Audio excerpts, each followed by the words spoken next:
this unexpected creature appears to be a long-harbored worry from our imaginations. We are afraid, but in truth, it is scared as well. It is now far from its own world.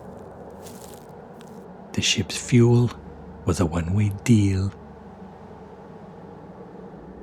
And now light years seem nothing compared to emotionally heavy days.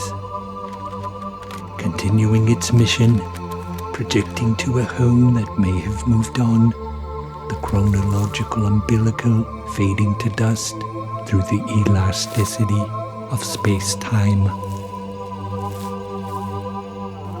To survive, our friend must manufacture a core of hope. Acidic at times, but the finest batteries are made of strong acids. A citrus of hope will be a burden it welcomes. For what is a sentient life without burden, without problems to solve? Burden can sometimes mean purpose. That ball and chain, its weight momentarily ignored, becomes as light as a balloon. Soon it carries you.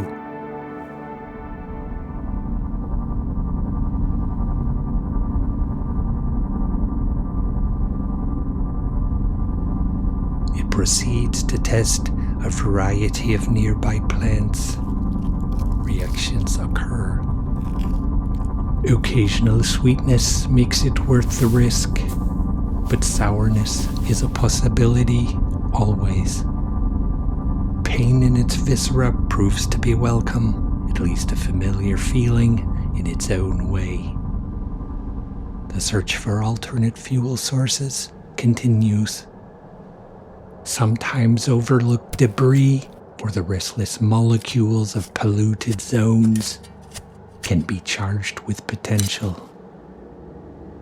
The fusion chamber will enjoy giving these a try.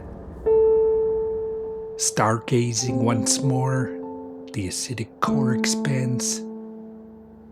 I, for one, have grown to love this being, and not sadly, as it struggles for a sense of belonging, an echo of our own grace. It fuels my admiration.